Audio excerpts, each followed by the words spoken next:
Mike Broad. I'm the Wyoming State Director for the Department of Labor Office of Apprenticeship, and I want to share a little bit of information with you regarding registered apprenticeship and utilizing the tool for talent development strategies. Next slide. Registered apprenticeship. Next slide. Oh, next slide. Okay. Registered apprenticeship is, to me, an important component in workforce development as it aligns related instruction or education and on-the-job learning, or if you've been in education a while, it is basically mastery learning in effect. So basically what you're doing is you're taking all of the components, learning modalities, and putting it together to develop a workforce so that they can meet the competencies of the occupation. Next slide, please. Okay, the core components of registered apprenticeship is they must be industry-led. In order for a workforce development, training development strategy to work, industry must lead it in order to meet the needs of that occupation. And so basically, industry has to be involved, an employer has to be involved in that occupation development. The next core component is the structured on-the-job learning with mentoring. That is the hands-on, where the apprentice is actually out in the field working on that actual occupation competencies. And so they're working with a mentor to make sure that they can take the related instruction component part and put it to the practical application. The next component is the related instruction. That is a formalized education component. And basically it's learning the whys of what they're going to do in the practical application. And without it, it's very difficult for folks to do the troubleshooting if they don't have the whys. And the related instruction could be offered in many different formats in order to meet the needs of the occupation and or the industry. The next component is rewards for skill gain. A registered apprentice is employed by the industry or the organization or the company.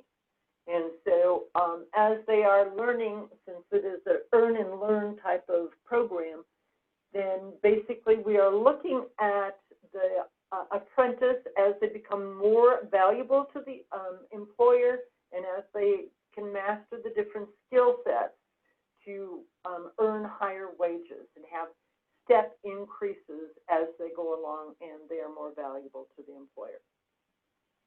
The last component of a registered apprenticeship it is credentials. Every employer that signs up to be a registered apprenticeship sponsor, they are credentialed and vetted by the Department of Labor. And then as the apprentices go through the registered apprenticeship program and they can complete or meet the competencies or time-based program or however it may be structured, they will also then earn a Department of Labor certificate of completion as well.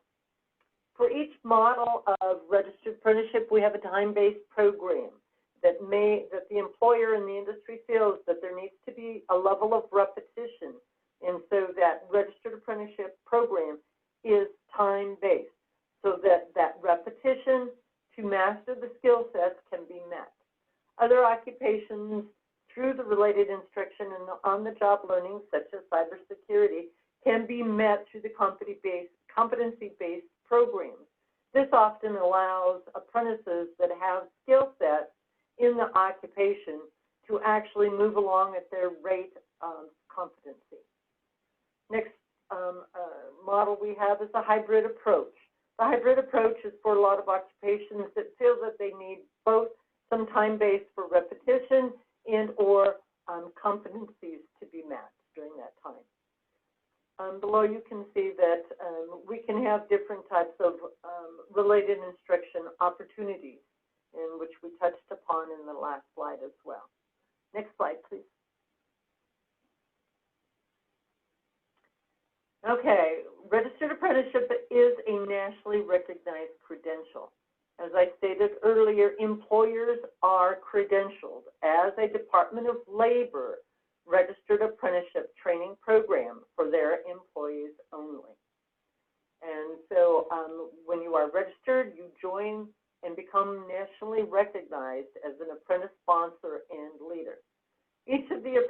is as they complete the competencies, the timing, the related instruction that is all required through that registered apprenticeship program with the sponsor, then receive nationally recognized certification for completion. Some occupations, like in the health field, for like CNA, CMMA, have stackable credentials. There are different levels that need to be met in order to get the licensing that is required. And so we have options for stackable credentials as well with the DOL. Many apprenticeship credentials also are partnered with industry credentials through different training programs that are involved in the registered apprenticeship program, and or maybe different organizations that certify industrial type of accreditation. If we are working with colleges or online colleges, oftentimes college credit, certificates, and sometimes even degrees can be earned with the registered apprenticeship. Next slide, please. Okay, there are benefits to both the employers. What are the benefits? I want to kind of focus on. The others you can kind of read and look at those. But there are new EEO laws out there. In registered apprenticeship program, in the development of that program, we work to provide direction for all of the employers to ensure that the new EEO language and requirements are built into the registered apprenticeship to guide and direct each of the employers through the EEO requirements.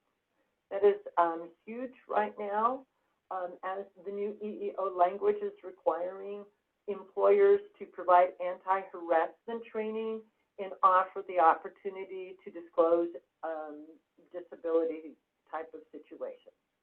And so that is one of the benefits that we can help with employers. Also, with registered apprenticeship, if you have a registered apprenticeship program and can indicate that with the Wyoming Department of Workforce Services, again, employers may qualify for the apprenticeship grant that is out there. Next slide, please. Okay, employee benefits, or the apprentice benefits, are huge. Basically, registered apprenticeship is called an earn while you learn type of training program. That means that the employer or the apprenticeship are actually getting the practical hands-on learning of the occupation at the actual job site with a journey or master level mentor.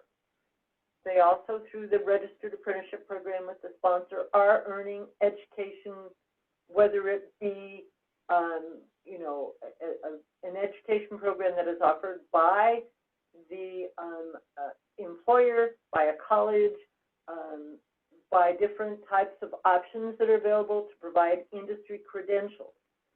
Oftentimes, an apprentice can take their documentation showing the related instruction that they have earned through the registered apprenticeship to a community college. And most of the community colleges are offering credit toward an associate's degree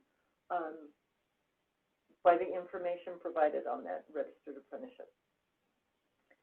We have found that employers that provide the registered apprenticeship program, they find that the apprentices have more option to stay with the employer due to the fact that they can see that the employer is actually investing in the apprentice as an employee. And so that ends up with the apprentices looking at a long-term career, and of course, as they become more valuable to the employer, they have a greater earning potential.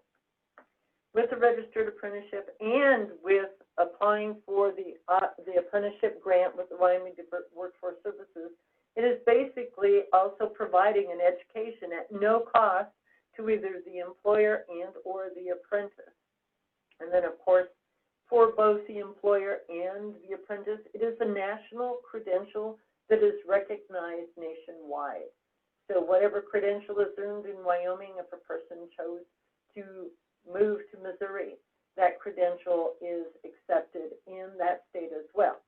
National credentials, though, do not supersede licensing requirements